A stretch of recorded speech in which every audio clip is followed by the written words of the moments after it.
কলকাতার new market এলাকায় মির্জা গালিব স্ট্রিটের একটি আবাসিক হোটেলে ভয়াবহ আগুনে 9 জন নিহত হয়েছেন। নিহতদের মধ্যে 7 জনই বাংলাদেশী নাগরিক বলে নিশ্চিত হওয়া গেছে। বুধবার রাত আনুমানিক 1:45 শিখা ইন্টারন্যাশনাল হোটেলে আগুন লাগে। ফ্লোরেন্স ম্যানশনের দ্বিতীয় তলায় থাকা হোটেলটিতে আগুন ছড়িয়ে পড়লে পুরো ভবন ঘন কালো ধোঁয়ায় ঢেকে যায়। ফায়ার সার্ভিসের 5টি ইউনিট, পুলিশ ও দুর্যোগ ব্যবস্থাপনা কর্মীরা অভিযান চালিয়ে 60 থেকে 80 জনকে জীবিত উদ্ধার করেন। প্রাথমিকভাবে এসি বিস্ফোরণ বা শর্ট সার্কিট থেকে আগুনের সূত্রপাত বলে ধারণা করা হচ্ছে। নিহত বাংলাদেশিদের মধ্যে কুষ্টিয়ার একই পরিবারের 4 জন, সাভারের আহমেদ বাবু এবং সাতক্ষীরার আলিমুজ্জামান সাজু ও রেবতী সরকার রয়েছেন। চিকিৎসার জন্য কলকাতায় যাওয়া এই বাংলাদেশিদের কয়েকজনের বুধবারই দেশে ফেরার কথা ছিল।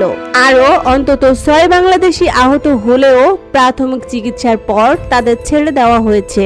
বাংলাদেশের উপ হাই কমিশন মরদেহ দেশে ফেরানোর প্রক্রিয়া শুরু করেছে এবং 24 ঘন্টার জরুরি হেল্পলাইন চালু করেছে। হোটেলটি প্রয়োজনীয় অগ্নি নির্বাপন ব্যবস্থা ও বৈধ নথিপত্র ছাড়াই চলছিল বলে প্রাথমিক তদন্তে উঠে এসেছে। মালিক পলাতক, ভবনের মালিক আটক এবং বিশেষ তদন্ত দল গঠন করা হয়েছে।